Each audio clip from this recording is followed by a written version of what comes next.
Bonjour les amis, fans de l'Olympique lyonnais, bienvenue dans cette vidéo dans laquelle je vais m'intéresser à Paulo Fonseca. Alors bon, il est pas mal contesté par un certain nombre de supporters qui lui attribuent un petit peu tous les maux de la terre et notamment notre fin de saison, l'élimination à Manchester, la défaite dans le derby, l'incapacité à remobiliser l'effectif pour les derniers matchs de la saison, donc qui ont été très pénalisants puisque on se rend compte en regardant le classement qu'avec une victoire de plus par-ci par-là, un petit match nul par-ci par-là, eh bien on aurait pu finir effectivement dans le top 4, qui était notre objectif initial.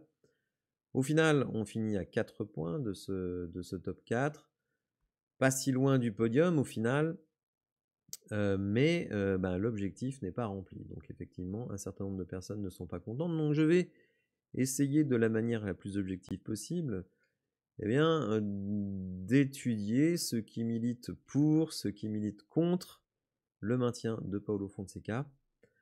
J'ai lancé un sondage également sur la chaîne, vous pouvez bien entendu y participer, on regardera les résultats intermédiaires puisque vous avez déjà été plus de 100 à vous prononcer. Hier, j'ai fait un sondage également en live, pendant mon live de bilan, et vous étiez très majoritairement contre le maintien de Paulo Fonseca. On va voir qu'aujourd'hui, la nuit porte conseil et un certain nombre de positions ont changé.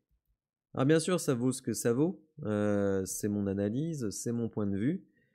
Il y a des éléments objectifs dans ce que je vais proposer. Il y a des éléments subjectifs. Il y a des éléments aussi pragmatiques, notamment le fait que renvoyer un entraîneur, ça coûte cher, surtout un entraîneur qui est très bien payé, et que vu l'état des finances du club, on n'est pas tellement en capacité de se rajouter une charge supplémentaire parce qu'il faut renvoyer celui-là, lui payer ses indemnités, mais aussi engager un nouvel entraîneur. Donc bon, ça c'est pas très compliqué, je pense qu'il y a pas mal d'entraîneurs qui seraient intéressés pour revenir à l'Olympique lyonnais, même avec un projet moins ambitieux, moins flamboyant, qui n'a pu l'être.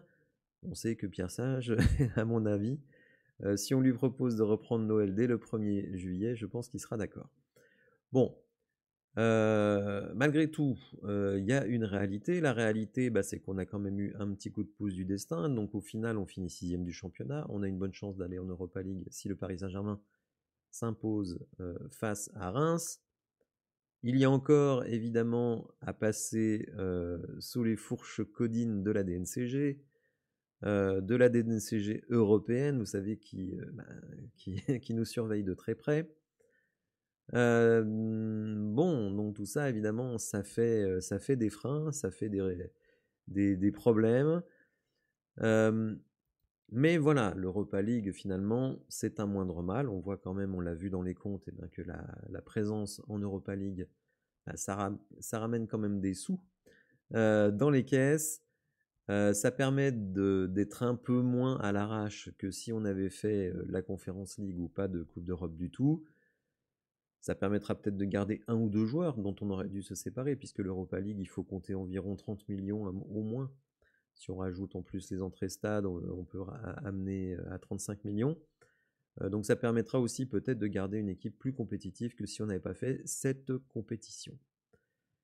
Alors, je vais commencer par les points pour. Et pour moi, le premier point, c'est une moyenne de points satisfaisante. En effet, hier, j'ai sorti la statistique qui a surpris beaucoup de monde quand je l'ai sortie pendant le live, mais vous pourrez la vérifier. C'est que cette saison, je dis bien cette saison, la moyenne de points par match de Paulo Fonseca, elle est supérieure à celle de Pierre Sage, puisque Fonseca est à 1,80 et Pierre Sage est à 1,58. Alors, Fonseca a fait 15 matchs, Pierre Sage en a fait 19.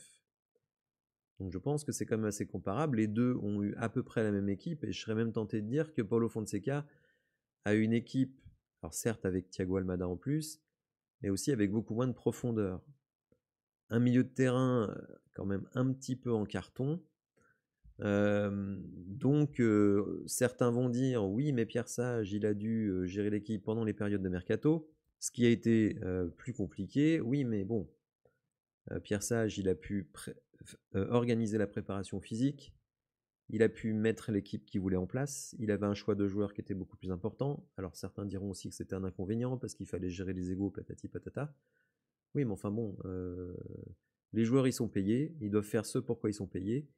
Et quand vous allez sur votre banc et que dans l'aile vous avez Saïd Benrahma en plus, que vous avez éventuellement Gift Orban, que vous avez éventuellement Maxence Cacré, etc., etc., bah, vous avez quand même plus de solutions que Paulo Fonseca, qui à un moment donné bah, n'avait plus d'ailier, puisque Fofana était blessé, que Nuama était blessé. Donc il n'avait pas de rotation. Il avait un milieu de terrain avec un Matic en grande difficulté, Tessman pas terrible, Verretou catastrophique. Finalement, il n'y avait que Tolisso qui était à peu près valide. Et Paul Akuoku, qui est évidemment une des choses qui est beaucoup reprochée à Paulo Fonseca. Donc vous le voyez, pour moi, une moyenne de points qui fait que si vous la reportez sur l'ensemble de la saison, eh ben, on fait 3e du championnat. Une attaque flamboyante. Effectivement, je vais revenir sur le tableau. Vous le voyez ici, au-dessus de la photo, j'ai mis Pierre Sage, 1,58 buts pour. Vous voyez que c'est encore exactement le même que ce nombre de points. 1,21 contre. Donc 2,33 pour Fonseca, donc quand même quasiment un but de plus par match. Mais 1,53 contre. Donc là, c'est quand même le gros problème défensif, alors que Paulo Fonseca avait été recruté justement pour donner une meilleure structure défensive à notre équipe. Bon, de ce point de vue-là, c'est un échec. Donc une attaque flamboyante, plus de 2 buts par match. Il faut le faire quand même, hein. Je ne pense pas qu'il y ait beaucoup de coachs dans l'histoire de l'Olympique Lyonnais qui ait 2 buts par match sur une période assez longue. Alors 15 matchs, c'est pas si long que ça, mais bon, c'est quand même une période assez longue. C'est pas 3 matchs, c'est ça que je veux dire. Donc voilà, je trouve que, pour moi en tout cas, il y a du progrès dans l'animation offensive, très clairement. Défensivement, par contre, c'est pire en pire. Mais bon, à un moment donné, on défend mal sous Laurent Blanc, on défend mal sous Peter Bosz, on défend mal sous Grosso, on défend mal sous Pierre Sage, on défend mal sous Paulo Fonseca. Donc c'est peut-être aussi un problème de joueur. Enfin, je ne sais pas ce que vous en pensez, mais en tout cas, moi je pense que voilà, notre milieu était à la ramasse, donc on se prenait parfois des vagues. Et au niveau défensif, bon, nos centraux sont tous mauvais. Mata est un peu moins mauvais, mais un peu petit pour moi pour jouer défenseur central. Donc bon, moi je vois quand même beaucoup de circonstances atténuantes sur la défense, parce que finalement, plus d'un but par match sous Pierre Sage, 1,21, c'est pas bon non plus. C'est pas bon non plus. Une équipe qui vise le top 3 devrait prendre moins d'un but par match et tendre vers 2 buts par match marqués, voire plus. Alors un contexte difficile, oui, un contexte difficile, parce que effectivement les résultats ont été très mauvais sur la fin de saison. Je pense que le match de Manchester a laissé beaucoup de traces. Évidemment, quand partout dans les journaux, la presse, les sites internet, les réseaux sociaux, on vous annonce en Ligue 2, on dit que le club va faire faillite, que tous les joueurs vont être transférés, ce qui est peut-être vrai pour le dernier truc, peut-être pas tous, mais en tout cas une bonne partie. Je ne suis pas certain qu'on puisse dire que c'est un contexte très facile. Alors oui, Pierre Sage, il n'a pas eu un contexte facile non plus, mais comme je l'ai dit à quelqu'un qui m'a répondu quand j'ai publié cette statistique, la vie d'un entraîneur de football, c'est pas un long fleuve tranquille, donc il faut faire avec les éléments contraires. Et avec des éléments contraires, il n'en demeure pas moins que Paulo Fonseca, il a fait 1,80. Donc ça, je trouve quand même que c'est pas si mal que ça. D'autant que effectivement, sur la fin de la saison, il y a beaucoup de défaites. Il y a des victoires aussi, mais il y a beaucoup de défaites. Et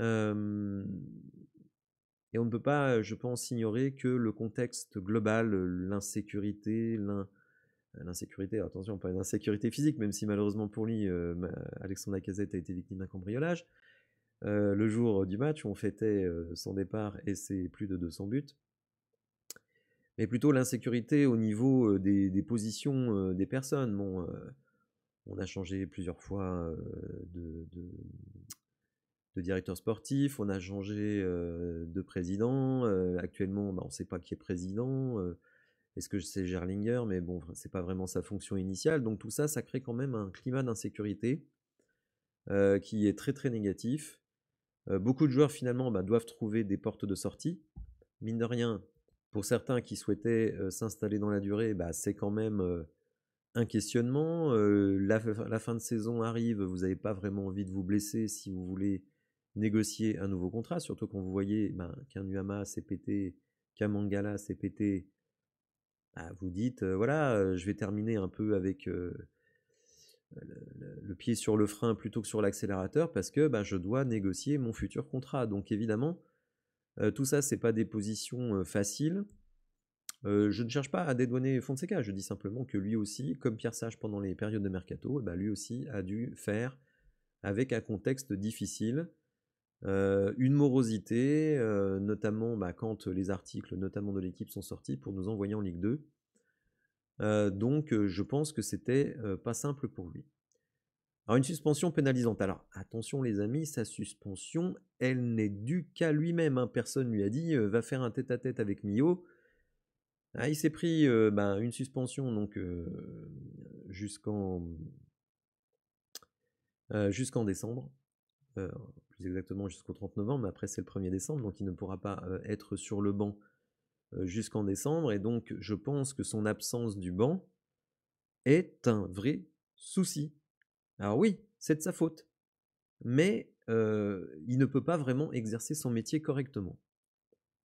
Donc moi, j'ai tendance à l'exonérer. Dès lors que le club a décidé de le maintenir, il doit faire avec ce handicap.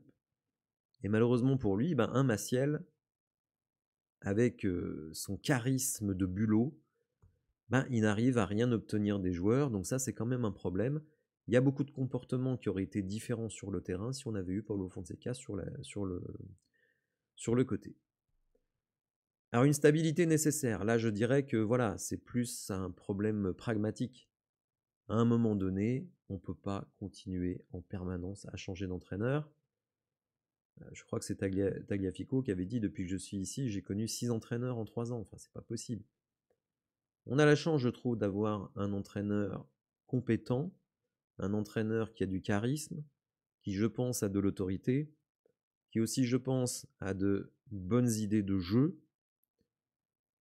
Je pense que si c'est lui qui maîtrise la préparation physique, le début de saison, qu'il arrive à mettre en place, qu'il arrive aussi, je dirais, à, dès l'été, faire prendre la mayonnaise avec le nouveau groupe qu'il va avoir, je pense peut-être qu'on peut obtenir quelque chose d'intéressant. Donc moi, je n'ai pas envie qu'on reparte sur un autre projet. J'estime qu'on a un entraîneur de très bon niveau, et donc j'ai envie de continuer avec lui. J'ai envie de le voir sur une saison complète, avec un effectif pour lequel il aura été associé, et une préparation physique qu'il aura gérée, des mises en place tactiques qu'il aura gérées. Alors justement, une équipe subie, ça c'est le dernier point.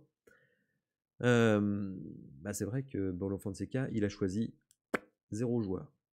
Alors 0 joueur, 0 profil de joueur. Il a dû faire avec un effectif qui a été extrêmement resserré, donc très peu de solutions de rechange en milieu de terrain, et les titulaires, pas forcément flamboyants. Quand vous terminez votre saison avec des Verretou, avec des Tessman, et que en plus Tolisso est blessé, ça vous aide pas quand même. Vous avez un Matic, effectivement, avec lequel il a clashé, mais bon, vous savez que moi, dans ce cas-là, je prends plutôt le parti de l'entraîneur que du joueur. Le joueur, il est bien payé, il doit faire ce qu'on lui demande.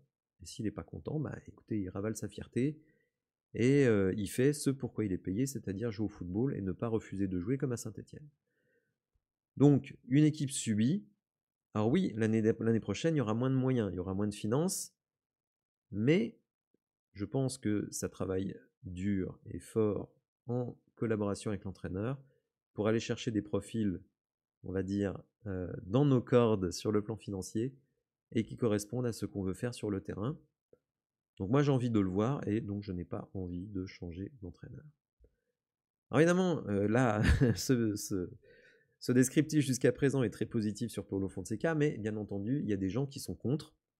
Et je le respecte. Je le respecte. Vous voyez, j'ai notamment hier, quand on a fait le live, j'ai noté toutes les choses qui étaient reprochées à Paulo Fonseca et évidemment, je vais les exprimer Et je terminerai donc par le fameux sondage que j'ai lancé ce matin, auquel évidemment je vais me référer pour prendre la température. Donc ce qui milite contre, évidemment, c'est les objectifs qui ont été atteints. Là, ce qui me plaît pas trop, c'est que Paulo Fonseca, il a menti. Il a menti en conférence de presse. Parce que se qualifier pour la Ligue des Champions, c'était bel et bien un de ses objectifs. Il peut dire le contraire, mais c'est faux. Il l'a dit lui-même quand il est arrivé, et John Textor l'a dit lui-même quand il est arrivé. Après, entre terminer à 4 points de la Ligue des Champions, ne pas faire de Coupe d'Europe et faire la Ligue Europa, bon, je trouve pas non plus que ce soit un fiasco. C'est un échec, mais c'est pas un fiasco. On finirait 7e sans Coupe d'Europe, je dirais c'est un fiasco. Oui, ça c'est vrai.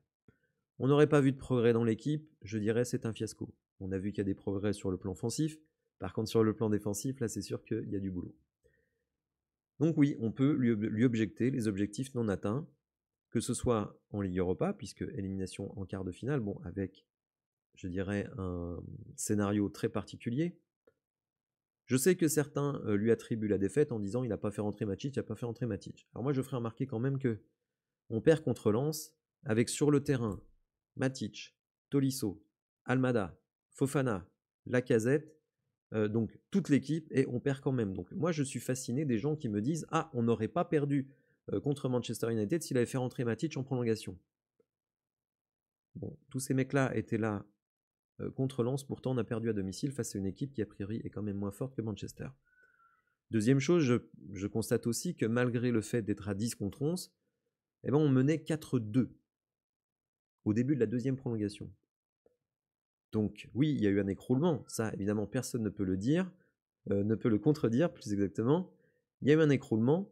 Est-ce que c'est de la faute de l'entraîneur? Est-ce que c'est de la faute de ne pas avoir fait rentrer Matic? Moi, je ne pense pas que ce soit parce que Matic n'est pas rentré. L'entraîneur, évidemment, prend sa part, mais pour moi, c'est quand même les joueurs qui sont sur le terrain. Et quand vous avez toute une équipe qui s'écroule mentalement, bah oui, je veux bien qu'on pointe du doigt l'entraîneur, mais pour moi, quand même, les joueurs sont très responsables. Donc, objectif non atteint pour Paulo Fonseca. Deuxième chose qui milite contre Paulo Fonseca, évidemment, c'est qu'il est suspendu jusqu'en décembre. Donc, il ne pourra pas exercer son métier pendant les 3 premiers mois de la saison. Alors oui, il pourra aller dans les vestiaires, chose qu'il ne pouvait même pas faire, mais il ne sera pas sur le bord du terrain. Et avec une équipe moins forte, je pense que sa présence est d'autant plus importante. Donc ça, oui, c'est un vrai handicap. Après, peut-être que même si Paulo Fonseca est très pessimiste sur son appel auprès du CNOSF, peut-être que sa sanction, notamment sur le banc, sera réduite. Je ne sais pas, je ne pense pas, mais bon. Donc ça, oui, c'est un vrai handicap. Les erreurs tactiques, alors les erreurs tactiques, je les ai mises entre guillemets parce que pour moi, ce ne sont pas spécialement des erreurs tactiques. Alors c'est vrai que beaucoup focalisent sur Akoukou. Je ferai remarquer quand même une chose. Akoukou, il rentre à Auxerre, on était déjà mené 1-0. Il sort à la mi-temps, donc c'est lui qui remplace Tolisso. Il sort à la mi-temps, donc de fait, Fonseca reconnaît qu'il s'est trompé. Mais entre le moment où Tolisso sort, on est mené 1-0 et la mi-temps, le score n'évolue pas. D'accord? Donc on peut dire que la présence d'Akoukou n'a pas eu d'effet négatif. Deuxième mi-temps, c'était pas Auxerre, c'était Saint-Etienne, pardon. Deuxième mi-temps face à Saint-Etienne, Thiago Almada est rentré, Malik Fofana est rentré, et on fait 1-1. Donc on ne gagne même pas la deuxième mi-temps avec l'équipe type. Donc, oui, il y a eu une erreur tactique de faire rentrer Akoukou face à Saint-Etienne, mais pour moi, elle n'a pas eu de conséquences négatives. Vous aviez encore une mi-temps pour faire la différence avec un seul but d'écart. Et on ne l'a pas fait. Donc, voilà, moi je veux bien qu'on refasse le monde, qu'on invente des choses, mais les faits pour le moment ne démontrent pas cela. Bon, contre Manchester, je me suis déjà exprimé. Là aussi, quand Akoukou a été sur le terrain, ça n'a pas eu d'effet négatif. On pourrait dire ça a empêché qu'il y ait des effets positifs. Peut-être après, vraiment là c'est la surfiction. Mais en tout cas, voilà, quand on se fait remonter, Akoukou n'est pas sur le terrain. Bon, donc quand on veut tuer son chien, on dit qu'il a la rage. J'ai l'impression que pour certains, c'est quand même un peu le cas avec Fonseca. Donc c'est pour ça que j'ai mis erreur tactique. Selon moi, ce n'était pas des erreurs tactiques. Pareil, le match à Monaco, Certains disent il fait pas rentrer Ryan Cherki. Oui, mais contre Nice, il aligne la même équipe et vous gagnez 2-0. Moi, je comprends pourquoi il met le 11 qu'il met contre Monaco.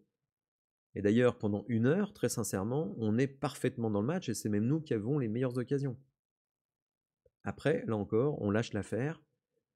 Donc voilà, pour moi, je ne dis pas qu'il a commis 0 erreur tactique, mais je trouve que les erreurs tactiques qui nous ont plombés selon un certain nombre de personnes, je trouve que c'est exagéré. C'est exagéré. Mais bon, vous l'avez compris, moi je suis plutôt un soutien de Fonseca, donc on pourra me dire, tu n'es pas objectif, tu défends ton champion, etc. etc. Bon. J'essaye, oui, d'être objectif, même si, évidemment, sur certains aspects, on est obligé d'avoir une certaine subjectivité, et moi je n'attribue pas à Fonseca des erreurs majeures qui nous ont plombés. Je sais que d'autres personnes pensent différemment, mais moi c'est mon point de vue, et sur ma chaîne je défends mon point de vue, ça me paraît normal. Contre Fonseca, évidemment, le déficit motivationnel, parce que ça c'est objectif. Il n'a pas su remettre en ordre de marche l'équipe pour les échéances importantes. Contre Lens, dans le derby, c'est vrai.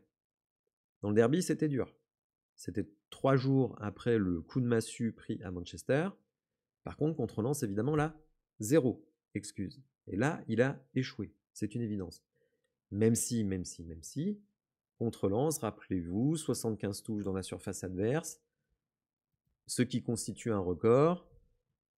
Mais bon, la défaite est là. Un peu une anomalie statistique, cette défaite. Mais bon, c'est vrai, il n'a pas su le faire. Donc, c'est son problème. Pareil à Monaco, là aussi, une fois qu'on prend le but, on s'écroule.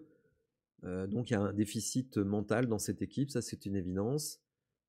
C'est pour ça d'ailleurs que moi je milite pour le départ de beaucoup de joueurs. Alors déjà parce que c'est des gros salaires, parce qu'on a besoin de rentrer des indemnités de transfert, mais aussi parce que pour moi ils ont tout simplement échoué. Même si les supporters les aiment bien, Lacazette, Tolisso, Tagliafico, Cherki, tout ça, et ils sont là sur les 3 dernières années. Et sur les 3 dernières années, c'est échec sur échec sur échec sur échec. Donc à un moment donné, pour un certain nombre d'entre eux, ils ont essayé de faire le métier au mieux, mais ils ont échoué et surtout, ils se sont écroulés dans tous les gros matchs, quels que soient les entraîneurs. Rappelez-vous la finale de la Coupe de France, regardez tous les matchs face au Paris Saint-Germain depuis quelques années. Non, ben voilà. Et puis cette année, le fait est que ce soit Pierre Sage ou que ce soit Paulo Fonseca, on a perdu 2 fois contre les 3 premiers du championnat. Donc moi je trouve que les joueurs, même si individuellement au niveau statistique, on pourra toujours dire ah quand même il fait des bonnes saisons, etc. Oui, mais les grands joueurs, ils sont là dans les grands moments. On dit toujours, c'est une expression de NBA, les grands joueurs réalisent de grandes actions. Great players make great plays. Et les grandes actions, c'est de marquer dans les moments décisifs, les moments qui vous font gagner, les moments qui vous font basculer entre l'échec et le succès. Et force est de constater bien, que sur les 3 dernières années, je prends les 3 dernières années parce que c'est la durée de contrat de l'arrivée de Tagliafico, Lacazette et Tolisso. Sur les 3 dernières années, à chaque fois qu'il a fallu passer à la vitesse supérieure dans les grands moments, on s'est écroulé. Donc, même si individuellement on pourra toujours dire ah un tel a été bon, et d'ailleurs certains m'ont dit comment tu peux vouloir transférer Tolisso après la saison qu'il vient de faire. Oui, mais Tolisso il fait partie du naufrage. Tolisso, moi je l'ai pas vu contre le Paris Saint-Germain. Et en plus, malheureusement pour lui, s'est fait expulser à la fin de match contre Manchester United, ce qui évidemment a eu beaucoup de répercussions. Alors, le carton rouge était à mon avis extrêmement sévère. Oui, mais tu ne dois pas te mettre en position de te faire expulser dans un match aussi important, surtout un match qui allait vers la prolongation. Bon bref, je ne vais pas faire une diatribe contre Tolisso, mais le fait est que ces mecs-là ont échoué.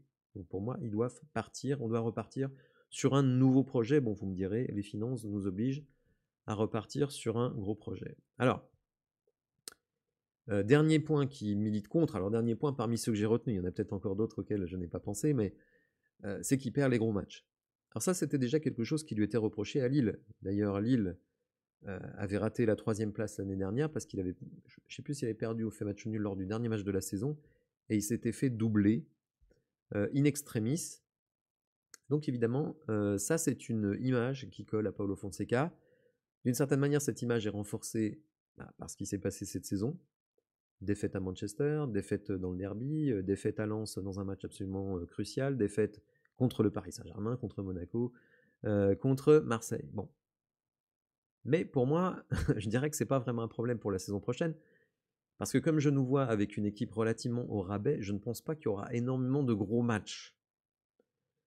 Donc je dirais que pour moi, c'est pas vraiment un argument. Vous voyez, je ne pense pas qu'on sera à 2 doigts d'être sur le podium, à 2 doigts d'être en Ligue des Champions, à 2 doigts de gagner la Ligue Europa. Donc pour moi, si vous voulez, c'est pas tellement un problème. Alors je sais, c'est un peu de mauvaise foi de dire ça, mais c'est ce que je pense. Je pense qu'on n'aura pas vraiment de gros matchs l'année prochaine. De toute façon, contre le PSG, on continuera à perdre. Marseille, selon moi, va se renforcer vu qu'ils font la Ligue des Champions, donc on continuera à avoir des difficultés face à eux. Idem pour Monaco. Donc voilà, pour moi, il n'y aura pas énormément de gros matchs l'année prochaine pour l'Olympique Lyonnais. Donc si vous voulez, ce défaut de Paulo Fonseca, pour moi, il n'est pas déterminant. Alors vous l'avez compris, malgré tout ce qui plaide contre Paulo Fonseca, je suis pour son maintien. Déjà parce que je pense qu'il n'a pas eu toutes les facilités nécessaires pour exercer son métier, parfois de sa faute, notamment la suspension. Je veux le voir gérer la préparation physique, je veux le voir gérer la mise en place tactique de l'équipe, le mercato, etc., etc. Je veux lui laisser du temps.